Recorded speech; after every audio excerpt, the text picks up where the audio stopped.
அனைவருக்கும் வணக்கம். என் பெயர் ஹேமா மாலினி. நான் 4ஆம் வகுப்பு படிக்கிறேன். நான் சிறுநீரகத்தை பற்றி கூற வந்துள்ளேன். நமது உடலில் நடைபெறும் அனைத்து செயல்களுக்கும் நீர் அவசியம். நமது ஒவ்வொரு சொல்லிலும் 90% நீர் உள்ளன. நமது உடல் சீராக இயங்க உப்பு கழிவுகளையும் அயன்களையும் சில கார அமிலங்களையும் அதிகப்படியான நீரையும் வெளியேற்ற வேண்டியது அவசியம். சிறுநீரகத்தின் நெப்ரான்கள் இந்த செயல்களை சிறப்பாக செய்து உடலின் உட்புறத்தை சமநிலை செய்கின்றன. இதற்கு சில ஹார்மோன்களும் துணை புரிகின்றன. சிறுநீரகத்திற்கு ஒவ்வொரு நிமிடமும் சுமார் 1.200 மில்லிகிராம் ரத்தம் வருகிறது. அதாவது நாளொன்றுக்கு 1.700 லிட்டர் ரத்தம் சிறுநீரகத்தின் வழியே வந்து திரும்புகிறது. இதில் சுமார் 1.5 லிட்டர் வடிநீர் கழிவுகளாக பிரித்தெடுக்கப்பட்டு சிறுநீராக வெளியேறுகிறது. நன்றி. வேம்பு வயிற்று பூச்சிகளை கொல்லும். வெற்றிலை சளி இருமல் போக்கும். குப்பைமேனி சர்ம நோய்கள் நீக்கும். கிழாநெல்லி மஞ்சள் காமாலை குணப்படுத்தும். முருங்கை இரும்பு சத்து தரும். கற்பூரவள்ளி சளி இருமலை நீக்கும். மருதாணி ஒரு இலை தினமும் கேன்சருக்கு மருந்து. நித்திய கல்யாணி கேன்சருக்கு மருந்து. பிரண்டை எலும்பு வளர உதவும். கற்றாழை நச்சு கழிவுகளை போக்கும். நான் ஃபர்ஸ்ட் ஸ்டாண்டர்ட் படிக்கிறேன். நான் இப்போ பேச போது tea season. Summer, raining, winter. Thank you. வணக்கம். என் பேர் கணேஷ் கிருஷ்ணா. 4ஆம் வகுப்பு படிக்கிறேன். உணவு குழாயில் தொடங்கி இடப்பை கழிவு கடன் பெருமுறை சூழ்நிலை ஜீரணமான உறுப்புகளை நலமே காப்பது மிகவும் அவசியமாகும். தினமும் அதிக அளவு நெய் குடித்த நார்ச்சத்து நிறைந்த உணவை நேரத்துக்கு நேரம் சாப்பிட்ட இவற்றின் மூலம் ஜீரண மனத்தை பாதுகாப்பாக முடியும். நன்றி. வணக்கம்.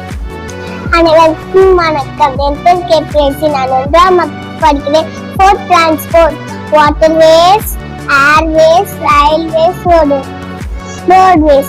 Ship and boat sails on the water. Aeroplane, helicopter, jet on the train goes to track.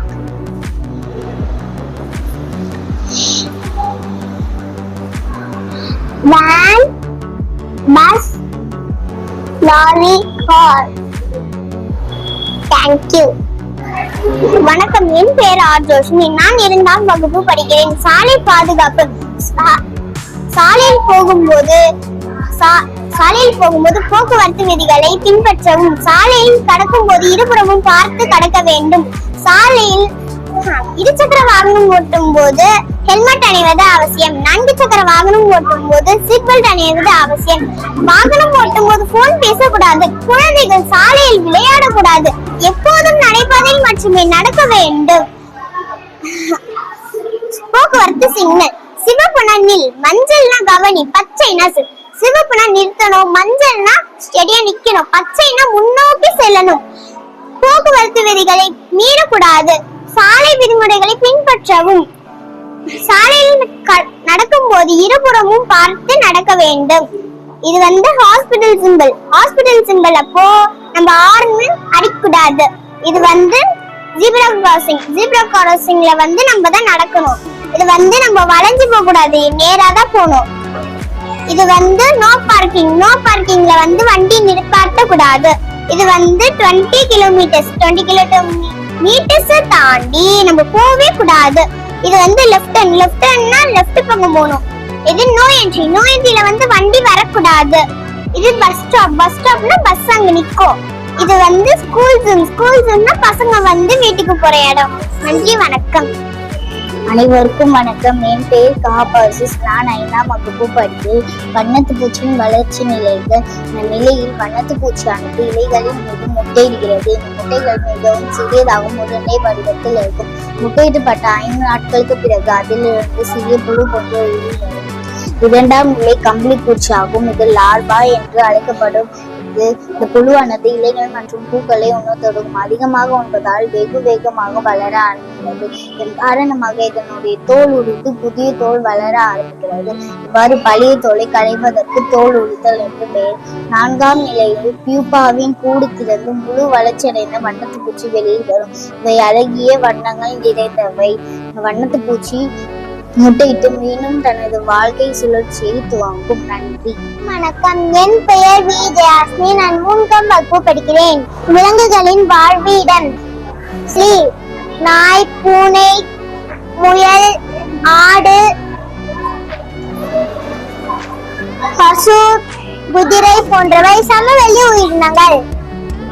காட்டு விலங்குகள் சிங்கம், கரடி, காட்டெருமை போன்றவை காட்டு விலங்குகள். நன்னீர் உயிரினங்கள் வகை வகையான மீன்களும் வகை வகையான ஆமைகளும் வகை வகையான நண்டுகளும் மட்டுமே நன்னீர் உயிரினங்கள். உவர்நீர் உயிரினங்கள் திமிங்கலம், ஜெல்லி மீன், நட்சத்திர மீன், கடல் குதிரை, கடல் பாம்பு போன்றவை நன்னீர் உவர்நீர் உயிரினங்கள். நன்றி, வணக்கம். என் பேர் என்று சமாதேசன். நான் 4ஆம் வகுப்பு படித்தேன். நான் சொல்ல வேண்டியிருக்கும் தலைப்பு நுரையீரல்.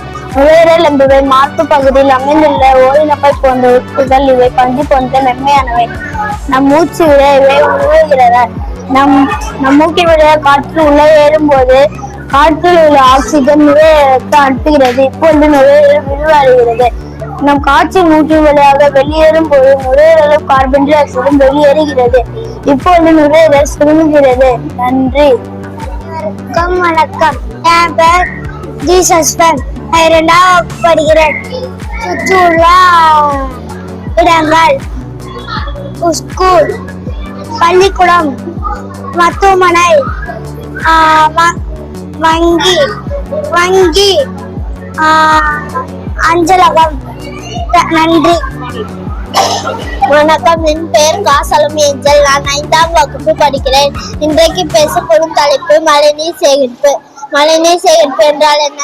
மழை பெய்யும் போது அதை வீணாக்காமல் நிலத்தடி நீர் உயர பயன்பாடும் முறையானது மழைநீர் சேகரிப்பு எனப்படும். நன்றி. வணக்கம், என் பெயர் கே ஸ்ரீமதி. நான் 5ஆம் வகுப்பு படிக்கிறேன். உணவு பாதுகாப்பு. உணவுப் பொருட்களை நீண்ட நாட்கள் கெட்டு போகாமல் பாதுகாப்பாக வைத்திருப்பது உணவை பாதுகாத்தல் ஆகும். சரியான முறையில் சமைக்கப்படாத, பாதுகாக்கப்படாத அல்லது கையாளக்கப்படாத உணவுப் பொருட்கள் கெட்டு போகின்றன. உணவுப் பொருட்கள் கெட்டு போவதை தடுப்பதற்கும் குறைப்பதற்கும் அவற்றை பாதுகாப்பாக வைப்பதற்கும் பல வழிமுறைகள் உள்ளன.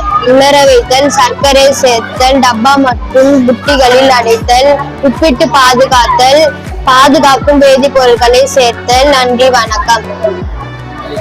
வணக்கம், என் பெயர் கே புத்திகா. நான் 4ஆம் வகுப்பு படிக்கிறேன். இன்றைக்கு நான் பேசாத தலைப்பு நீர் ஆதாரங்கள். உலக உயிரினங்கள் அனைத்தும் உயிர் வாழ்வதற்கு தண்ணீர் ஆதாரங்களாய் இருக்கிறது. தண்ணீர் உயிரினங்களுக்கு இயற்கை வளமும் இருக்கிறது. மழைநீர் என்பது முக்கிய நீர் ஆதாரங்களுக்கு ஒன்று. நீர் ஆதாரங்கள் 2 வகைப்படும். மழைநீர் என்பது முக்கிய ஆதாரங்கள். நன்றி, வணக்கம். வணக்கம். கிராமம் பயிர்களை வேலை வைப்போம், நீர் இறைப்போம், மாடு, வீடு, மாட்டு வண்டி, சர்ச். ஆமா, சர்ச். ஓகே. முக்கியமான உணவுகளை தேர்ந்தெடுப்பதாக உணவு கோபுரமானது உருவாக்கப்பட்டுள்ள. ஒரு வயது அவர் செய்யும் வேலை பொருந்த ஒவ்வொரு ஊட்டச்சத்து தேவைப்படுது. எடுத்துக்காட்டு, வளரும் குழந்தைகளுக்கு புரசத்தையும் தேவையும் வேறுபடுகின்றது.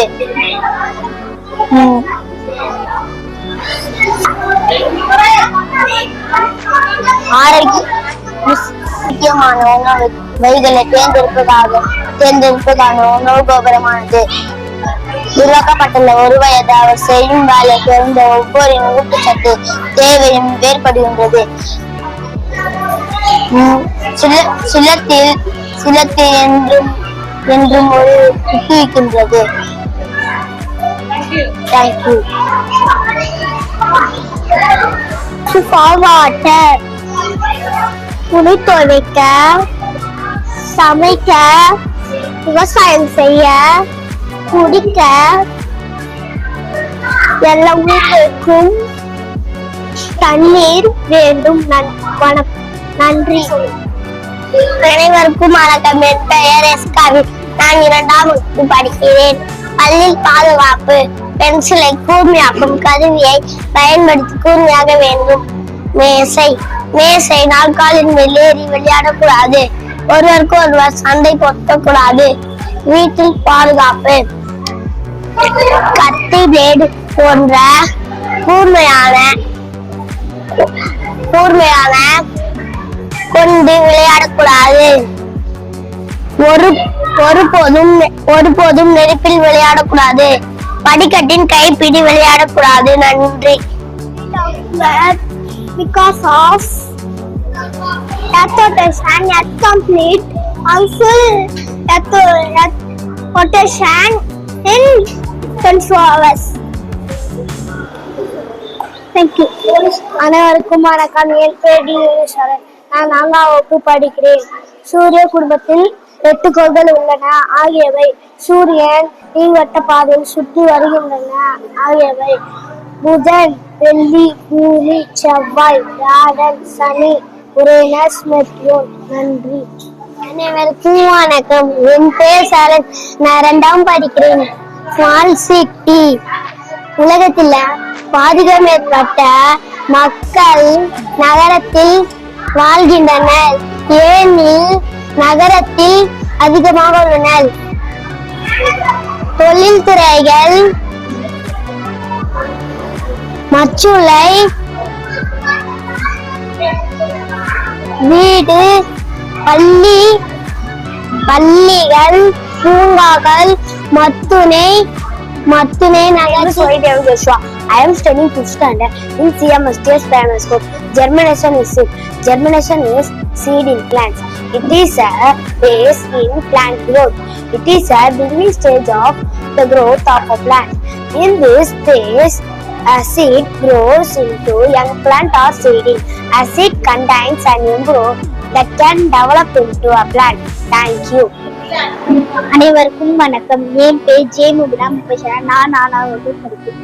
நீர்சுழற்சி என்பது பூமி, நிலம், கடல், வளிமண்டலம் என அனைத்து இடங்களும் கொண்டு இருக்கிறது. ஒரு சுழற்சி ஆகும்.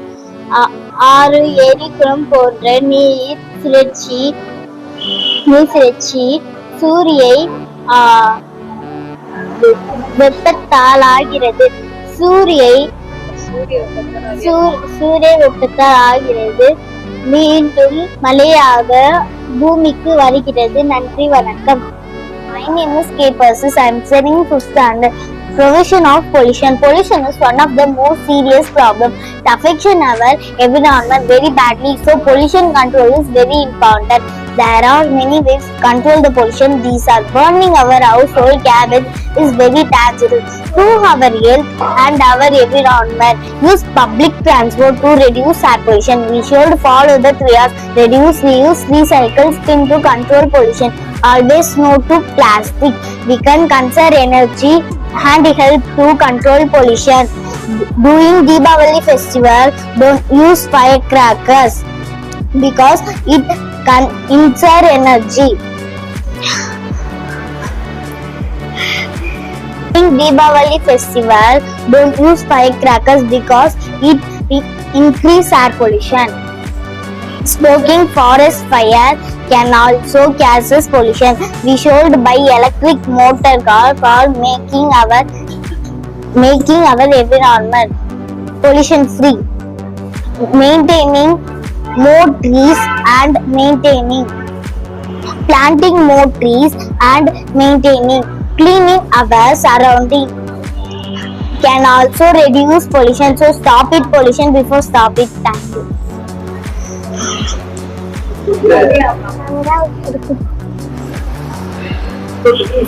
உணவு பழக்கத்தின் அடிப்படையில் விலங்குகள் வகைப்படுத்தலாம். அனைத்து விலங்குகளும் ஒரே மாதிரியான உணவை உண்பதில்லை.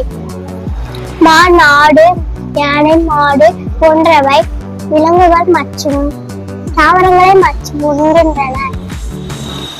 இதனாலிதான் சீதா முனியும் என்கின்றன. சிங்கம், புலி, சிறுத்தை போன்றவை விலங்குகள் மற்றும் என்கின்றன.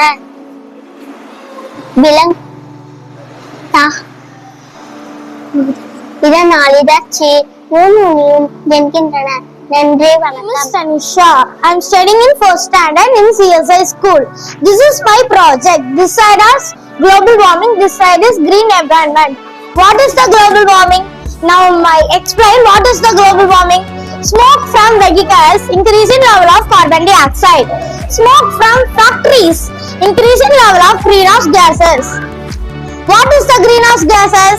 CO2, CH4, N2O. Carbon dioxide called CO2. Methane called CH4. Nitrogen oxide called N2O. They are called greenhouse gases. Trees absorb carbon dioxide, maintain carbon dioxide balance in the atmosphere. Leading to deforestation. CO2 balance is not being maintained. Layer of greenhouse gases becoming thicker. The thicker layer of greenhouse gases trap more heat. This results in average temperature for the earth and becoming hotter and hotter. This is called global warming. Thank you.